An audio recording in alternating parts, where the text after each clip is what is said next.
Mais là, j'aimerais vous montrer les catégories ou narratifs et comment est-ce qu'on peut se faire une allocation de portfolio. Donc, ce qui est important de comprendre, c'est qu'il y a plusieurs catégories de crypto-monnaies qui existent. Et moi, je pense que pour pouvoir profiter au maximum du cycle des crypto-monnaies, il faut avoir des crypto-monnaies dans plusieurs catégories parce qu'on ne sait pas quel secteur va exploser en premier.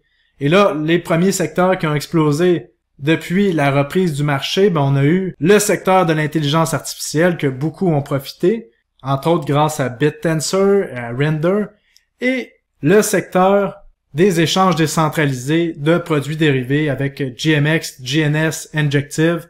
Donc, on a été chanceux sur Pod Crypto Recherche. On a attrapé les deux premiers narratifs avant tout le monde.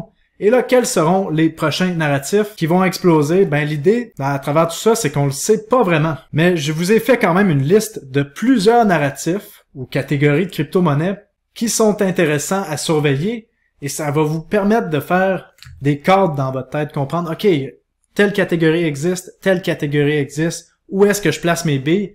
Et dans 2 minutes, je vais vous montrer quelles sont les catégories qu'on voit ici. Il y en a 34. J'en ai listé une dizaine que je pense que c'est pratiquement une garantie que ça va monter dans le prochain cycle aussi.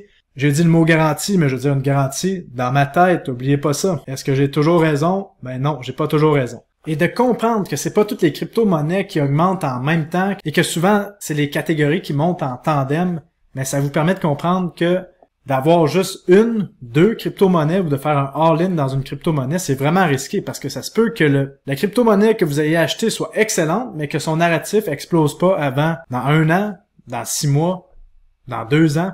Donc c'est pour ça que je privilégie un portfolio diversifié en plusieurs narratifs en crypto-monnaie pour au moins avoir un pourcentage de notre portfolio qui bénéficie des premières montées de narratifs. Donc, il y a les réserves de valeur avec le Bitcoin, il y a les monnaies, comme on voit Litecoin, XLM, il y a Kaspa qui est intéressant, que j'ai parlé dans ma dernière infolette, avec les DAG. Et là, je vous rappelle que la liste est pas complète. Il y a beaucoup d'autres crypto-monnaies par catégorie, mais je vous parle des principales. Et c'est toujours intéressant de choisir les meneurs de marché par catégorie si vous voulez avoir un investissement un peu plus sécuritaire que d'aller chercher les crypto-monnaies qui sont que des projets et qui n'ont pas vraiment de produits fonctionnels. Et là, après, une autre catégorie importante, c'est les plateformes de contrats intelligents, les Layer 1 qu'on appelle comme Ethereum, Cardano, Cosmos, Polkadot, Phantom.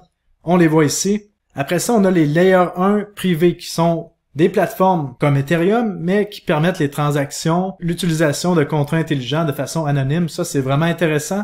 On a les Layer 2 que vous commencez à connaître, Matic, Arbitrum, Optimism, Metis. Layer 3, j'ai noté Change Finance. Ça, qu'est-ce que c'est? C'est tous les protocoles qui vous permettent d'avoir un seul interface qui utilise plein de protocoles, mais cette interface-là est simple d'utilisation et c'est dans le back-end, donc c'est en arrière, les autres couches, parce que là on a le Layer 3, les autres couches. Dans le back-end, utilise les Layer 1, les Layer 2 et d'autres protocoles. Donc ça va être intéressant pour le prochain cycle.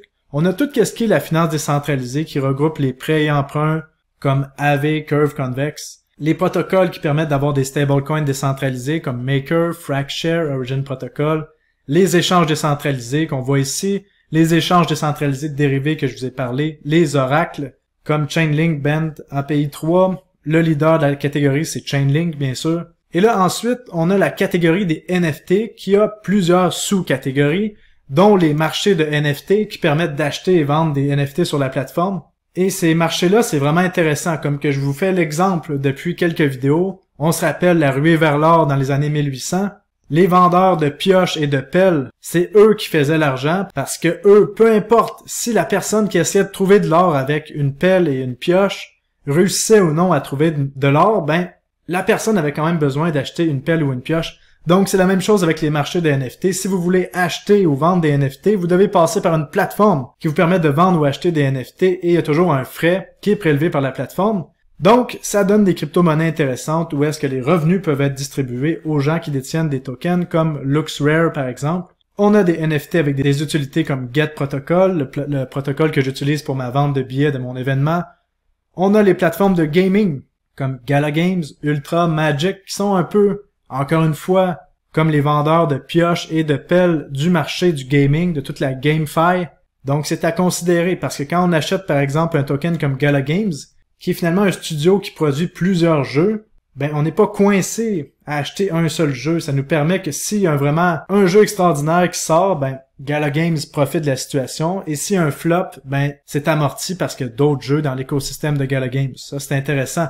Versus d'acheter des tokens de jeux blockchain comme Axie Infinity, Illuvium ou Alice. Ensuite, la catégorie de métavers. Ça va être vraiment intéressant, ça va devenir gros, et ça va être abouti probablement dans les années 2030.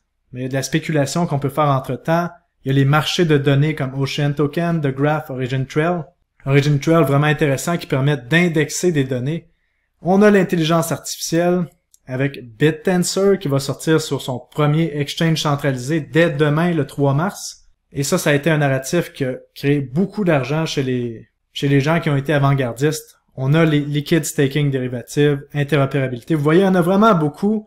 On arrive à la fin, inquiétez-vous pas. On a le côté obscur, donc tout ce qui est compliant aux réglementations pour les CBDC, les cryptos en assurance pour la DeFi, j'aurais dû le mettre en DeFi, le partage de données de réseau comme Tether et Render, le storage décentralisé, chaîne d'approvisionnement, les monnaies privées, les portefeuilles, les échanges centralisés, stablecoin, les meme tokens, les options décentralisées qui risquent d'avoir une bulle pour le prochain cycle haussier, et là, les nouvelles technologies, c'est pas des crypto-monnaies, c'est des technologies intéressantes comme tout ce qui est les ZK Rollup, où est-ce qu'il y a un rapport qui va sortir dans quelques jours sur mon groupe paulcryptorecherche.com. On a aussi les DAG, qui est une technologie quand même innovante.